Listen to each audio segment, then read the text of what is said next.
Good morning my dear students. આજે આપણે 12 physics chapter number 6 lecture number 10 ઉપર આવીએ છીએ અને લેક્ચર નંબર 10માં આપણે સેલ્ફ ઇન્ડક્ટન્સની સ્ટડી કરવાની છે. હવે સેલ્ફ ઇન્ડક્ટન્સ એટલે આપણા પાસે જે છે આપણા પાસે ઓનલી વન કોઇલ હશે. આપણા પાસે શું હશે? ઓનલી વન કોઇલ હશે. હવે આ જે કોઇલ જે છે એના સાથે આપણે બેટરી અને કી આપણે અટેચ કરીશું. હવે ફર્સ્ટ કોઇલમાંથી આપણે શું કરીએ? કરંટ ફ્લો કરીએ. હવે આ જે કોઇલમાંથી આપણે કરંટ ફ્લો કરીશું એ કરંટ ફ્લોના લીધે તમારી કોઇલ સાથે શું જોઈન્ટ થશે? ફ્લક્સ જોઈન્ટ થશે. અને આ જે ફ્લક્સ જે છે એ એમાંથી પાસ આઉટ થયેલા કરંટના શું હશે? ડાયરેક્ટલી પ્રપોઝનમાં હશે. સો આપણે એવું કહી શકીએ the coil the flux related to the coil that is directly proportional to the current passing through the coil. Okay, so આપણે એવું કહી શકીએ when a magnetic flux link with the coil itself, the change due to the change in current flowing in it, that emf that emf is called self induced emf, and this phenomenon we call as a self inductance. એના ઉપર તો આપણે પછીથી આવીએ. આ મેં તમને letter on મેં તમને સ્ટડી કરાવું, બટ જે વસ્તુ મેં તમને કીધું એ ફર્સ્ટ મેં તમને કહું. The flux linked through the coil of a N turns is directly proportional to the current through the coil, and we express as N phi proportional to I. Okay, તો first thing એ છે કે આપણે કોઇલમાં current flow કરીએ, right? કોઇલમાં આપણે શું કરીએ? કરંટ ફ્લો કરીએ તો કોઇલ સાથે જે જોઈન્ટ થયેલું જે ફ્લક્સ જે છે, બરાબર, મેગ્નેટિક ફ્લક્સ જે છે, that magnetic flux is directly proportional to the current. So N phi by proportional to N phi B proportional to I આવશે. પ્રોપોઝનાલિટી રિમૂવ કરીને આપણે કોન્સ્ટન્ટ મૂકીશું તો that constant we call as a proportionality constant L, which we call as the self inductance of the coil. It is also called as a coefficient of self inductance of the coil. હવે now next આપણે શું કરીએ? Now next જે છે આ કોઇલમાંથી જે current pass out થાય છે એમાં આપણે ચેન્જીસ કરીએ. હવે કરંટને જો આપણે ચેન્જીસ કરીએ તો એના સાથે રિલેટેડ જે ફ્લક્સ જે છે ફ્લક્સમાં બી શું થશે? ચેન્જ થશે. અને આપણને તો ખબર છે કે change in flux that produce induced EMF in a coil, that produce induced EMF in a coil. એટલે આપણે જે છે સપોઝ આપણે શું કરીએ? આપણે when the current is varied, એટલે કે આપણે કરંટ ચેન્જ કરીએ, then the flux link with the coil is also changes and EMF is induced in the coil. એટલે જો આપણે કરંટને ચેન્જ કરીએ તો એના લીધે flux related to the coil એ બી ચેન્જ થશે અને એના લીધે ઇન્ડ્યુસ EMF પ્રોડ્યુસ થશે. હવે ફેરાડે ઇક્વેશન જ છે કે E equal to N d phi by d t, અને N d phi by d t equal to L I છે. એટલે આપણે શું લખી દઈએ? અહીંયા એલઆઈ લખી દઈએ. જરા ધ્યાન રાખજો, અહીંયા એલઆઈ આવશે. એલ તો કોન્સ્ટન્ટ છે એટલે બહાર નીકળી જશે અને ડીઆઈ બાય ડીટી થશે. તો E ઇક્વલ ટુ આપણું ઇક્વેશન થઈ જશે minus L DI by DT, where L is the self inductance and always opposes any change of the current in the coil. હવે આપણને બી ખબર છે કે અકોર્ડિંગ ટુ ધ લેન્સ તમને જે છે અહીંયા ઇન્ડ્યુસ EMF જે મળશે એ એકચ્યુઅલ જે તમે EMF એપ્લાય કરેલો છે એનો શું કરશે? અપોઝ કરશે. ઓકે, આ તમારો શું છે? અકોર્ડિંગ ટુ ધ લેન્સ લો આપણે કહી શકીએ છીએ.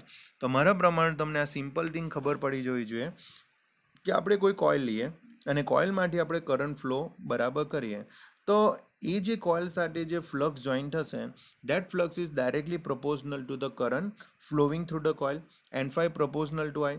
અને આઈમાં જો ચેન્જીસ કરીએ તો એના લીધે ઇન્ડ્યુસ EMF પ્રોડ્યુસ થાય, કેમ કે આઈમાં ચેન્જીસ થશે તો ફ્લક્સમાં ચેન્જીસ થશે. સો ઇન્ડ્યુસ EMF પ્રોડ્યુસ થશે તો ફેરાડેનું equation E equal to N d phi by d t ના આપણે એન ફાઈ ની જગ્યાએ એલઆઈ લખી દઈએ તો આપણું equation E equal to minus L DI by DT આવશે. અને અહીંયા માઇનસ સાઇન જે છે એ શું ઇન્ડિકેટ કરે છે કે તમે જે ઇન્ડ્યુસ EMF આપેલું છે એનું અપોઝ કરતું ઇન્ડ્યુસ EMF કોઇલમાં શું થશે? ક્રિએટ થશે. અને આના પરથી આપણને ડેફિનેશન બી ખબર પડી જાય કે when the magnetic flux link with the coil it self change, બરાબર.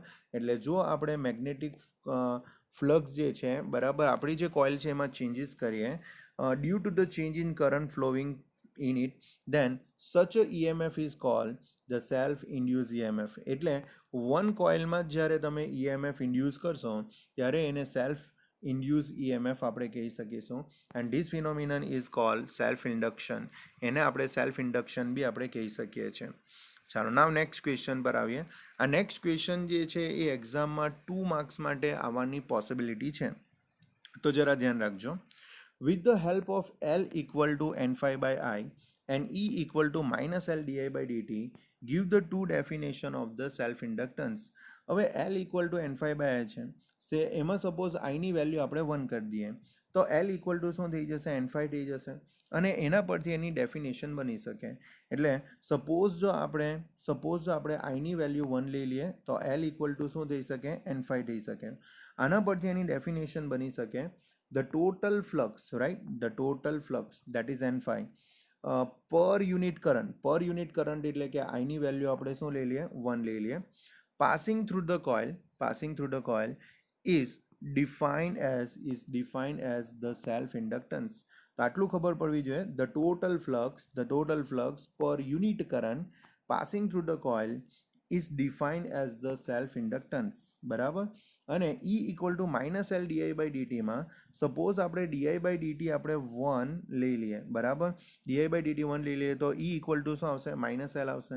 અને આના પરથી ડેફિનેશન બની શકે the self induced EMF that is E per unit rate of a change of a current, બરાબર, per unit rate of a change of a current એટલે કે di by dt એટલે આપણે 1 લઈ લઈએ in the circuit is called the self inductance of the circuit, બરાબર, is called the self induction of the circuit કહી શકીએ.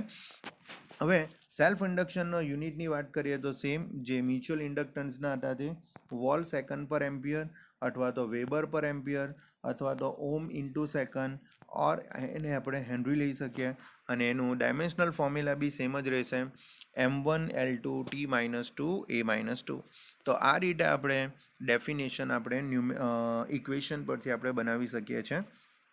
Now next topic પર આવીએ. Calculate the self inductance for a very long solenoid. Calculate the self inductance for a very long solenoid.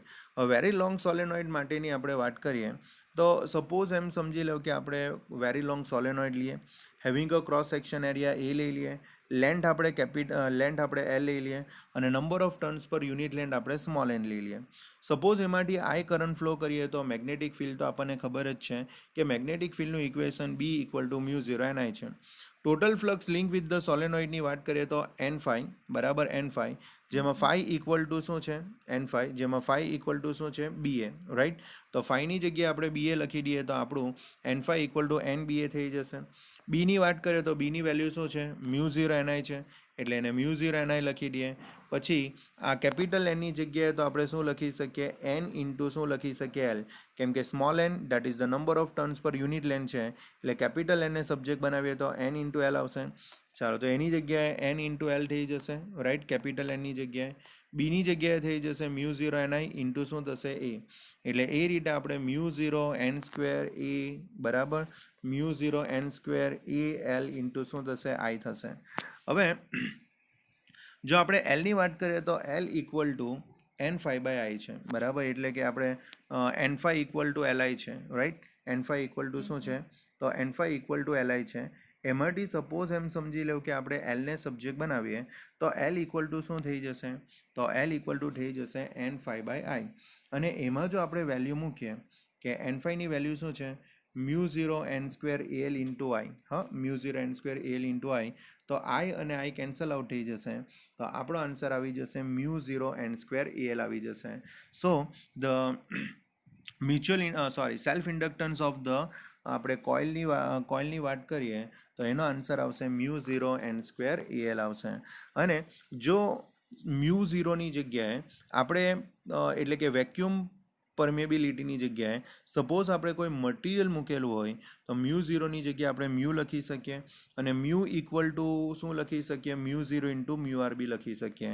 એટલે L equal to mu 0 mu R n square AL લખી શકીએ. But એ ક્યારે લખી શકીએ કે જ્યારે વેક્યુમ મીડિયમની જગ્યાએ આપણે કોઈક અનધર મીડિયમ લઈએ, બરાબર, જેની પરમેબિલિટી મ્યુ હોય તો એના માટે આપણે રાઇટ ડાઉન કરી શકીએ કે L equal to mu 0 mu R n square AL. Okay, તો સોલેનોઇડનું જો આપણે સેલ્ફ ઇન્ડક્ટન્સ ફાઇન્ડ આઉટ કરવું હોય તો પહેલી વસ્તુ એ કે n phi ઇક્વલ ટુ, બરાબર, n phi ઇક્વલ ટુ શું છે, LI છે, બરાબર, જેમાં n phi ની વાત કરીએ તો phi ઇક્વલ ટુ શું થશે, BA થશે. એટલે NB એ ઇક્વલ ટુ શું થશે Li થશે. બીની વાત કરીએ તો magnetic field of a solenoid એ તમારું શું થશે μ0 શું આવશે Ni આવશે. μ0 Ni એ ઇન્ટુ Li આવશે. હવે આમાંથી કંઈ કેન્સલ આઉટ થઈ શકે તો I ને I કેન્સલ આઉટ થઈ શકે. એનની જગ્યાએ આપણે સ્મોલ n ઇન્ટુ L લઈ લઈએ તો μ0 n square AL equal to આપણું શું બનશે L બનશે. તો આ રીતે જે છે આપણે સોલેનોઇડનું સેલ્ફ ઇન્ડક્ટન્સ ફાઇન્ડ આઉટ કરી શકીએ છીએ. ચાલો હવે આપણે નાવ નેક્સ્ટ ક્વેશ્ચન ઉપર જઈએ. નાવ નેક્સ્ટ ક્વેશ્ચન જે છે એ બી 2 માર્ક્સ માટે આવી શકે. Define the unit of self inductance and on which factors self inductance depends on. આપણને ખબર છે કે સેલ્ફ ઇન્ડક્ટન્સ જે છે એનો યુનિટ શું છે હેનરી છે. અને એ સિવાય આપણે વોલ સેકન્ડ પર એમ્પિયર બી લખી શકીએ, ઓમ ઇન્ટુ સેકન્ડ બી લખી શકીએ, હેનરી બી આપણે રાઇટ ડાઉન કરી શકીએ છીએ, right. So they are the units of the self inductance. હવે એ કોના પર ડિપેન્ડન્ટ કરે તો ફર્સ્ટ સેલ્ફ ઇન્ડક્ટન્સ જે છે એ કોના પર ડિપેન્ડન્ટ કરશે તો inversely proportional to the length of the solenoid. બરાબર, ઇન્વર્સલી પ્રોપોઝનલ ટુ ધ શું છે લેન્થ ઓફ સોલેનોઇડ છે. Directly proportional to the length of solenoid, directly proportional to the એટલે એકચ્યુઅલમાં જે છે અહીંયા તમને the value of L of a self inductance of the સોલેનોઇડમાં કીધેલું છે કે inversely proportional to the length of the solenoid. એટલે L જે છે actually N5 equal to equation શું છે Li છે, right. N5 equal to equation શું છે Li છે. Lને સબ્જેક્ટ બનાવીએ તો શું આવશે N5 બાય શું આવશે I આવશે. પછી N5 બાય I આવે તો એને અકોર્ડિંગ જો આપણે જોઈએ તો self inductance of the solenoid inversely proportional to the length of the solenoid તમને કીધેલું છે. Directly proportional to the length of the solenoid કીધેલો છે. Directly proportional to the square of a number of turns ઉપર લખેલું છે. હવે આ ઇન્વર્સલી પ્રોપોઝનલ લખેલું છે એ આઈ થિંક સો રોંગ લખેલું છે. એટલે આને આપણે હમણાં લખતા નથી, આને હમણાં રવા દેજો. બરાબર, એ મેં તમને પછીથી એક્સપ્લેનેશન કરીશ કેમ કે અહીંયા કંઈક ને કંઈક તમને રોંગ આપેલું છે, તો એને આપણે પછીથી જોઈશું. નાવ નેક્સ્ટ ક્વેશ્ચન ઉપર બરાબર આપણે જઈએ. Define an inductor and derive the equation of energy U equal to 1/2 Li square store in a inductor. હવે ઇન્ડક્ટરમાં જે છે ઓનલી વન કોઇલ આવે જેમાંથી આપણે શું કરીએ છીએ કરંટ ફ્લો કરીએ છીએ, રાઈટ. હવે કરંટ ફ્લો કરીએ તો એક ટર્મિનલ પોઝિટિવ હશે અને બીજો ટર્મિનલ શું હશે નેગેટિવ હશે. તો આટલી જે તમારું ફિનોમિનન છે એને એઝ અ આપણે ઇન્ડક્ટર કહી શકીએ કે જેમાં ઇન્ડક્શન ક્રિએટ થઈ શકે છે. તો આપણે એવું કહી શકીએ in a circuit component which has a self inductance, જેના પાસે સેલ્ફ ઇન્ડક્ટન્સ છે that we call as a inductor. ઇન્ડક્ટરનો સિમ્બોલ જે છે આ રીતે તમારું કોઇલ હશે જેમાં એક પોઝિટિવ હશે એક નેગેટિવ હશે અને ઇન્ડક્ટર માટે આપણે લખીશું કેપિટલ L. ઓકે, હવે આપણે U equal to 1/2 Li square equation prove કરવાનું છે. તો એના માટે for a current I at a instant in a circuit the rate of a work done. હવે સપોઝ આપણે વર્ક ફાઇન્ડ આઉટ કરવું છે ફોર અ યુનિટ ટાઈમ, તો એને આપણે પાવર થ્રુ એ ડિનોટેટ કરી શકીએ. પાવર ઇક્વલ ટુ આપણે વર્ક બાય ટાઈમ લખી શકીએ અને સ્મોલ વર્ક માટે આપણે DW બાય શું લખી શકીએ DT. બીજું power P equal two VIB છે અને VIની જગ્યાએ મેં અહીંયા શું લખીશ EI લખીશ. એટલે P equal to DW by DT equal to શું આવશે EI. જેમાં Eની જગ્યાએ આપણે LDI બાય DT લખીએ તો આપણો આન્સર આવશે LIDI બાય DT. જેમાંથી આપણે DTને શું કરી શકીએ કેન્સલ આઉટ કરીએ તો W ઇક્વલ ટુ શું આવશે LIDI આવશે. W ઇક્વલ ટુ શું આવશે LIDI આવશે. હવે ટોટલ વર્ક ફાઇન્ડ આઉટ કરવું હોય તો તમારે ઇન્ટિગ્રેશન કરવા પડે. ઇન્ટિગ્રેશન કરો તો W equal to integration LIDI થશે. હવે L એ તો કોન્સ્ટન્ટ છે બરાબર, તો ઇન્ટિગ્રેશન કોનું થવાનું IDIનું થવાનું. હવે I કંઈ નથી લખ્યું તો I⁻1 તો હશે અને 1નું ઇન્ટિગ્રેશન કરીએ તો I⁻1 + 1 ડિવાઈડ બાય શું કરવા પડે 1 + 1 કરવા પડે એટલે I²/2 થશે અને I²/2 થાય એટલે તમારો આન્સર આવી જશે 1/2 Li સ્ક્વેર. તો U ઇક્વલ ટુ આપણો આન્સર આવી જશે 1/2 Li સ્ક્વેર અને આ તમારું electrical energy buildup in a current I માટેનું ઇક્વેશન છે. હવે એકચ્યુઅલમાં આ જે ઇક્વેશન જે છે એ મિકેનિકલ ફિઝિક્સમાં આપણે એવું કહી શકીએ, એટલે કે મિકેનિકલમાં 1/2 mv² ને રિલેટેડ જેવું લાગે છે. જેમાં માસ છે તો અહીંયા ઇન્ડક્ટર છે.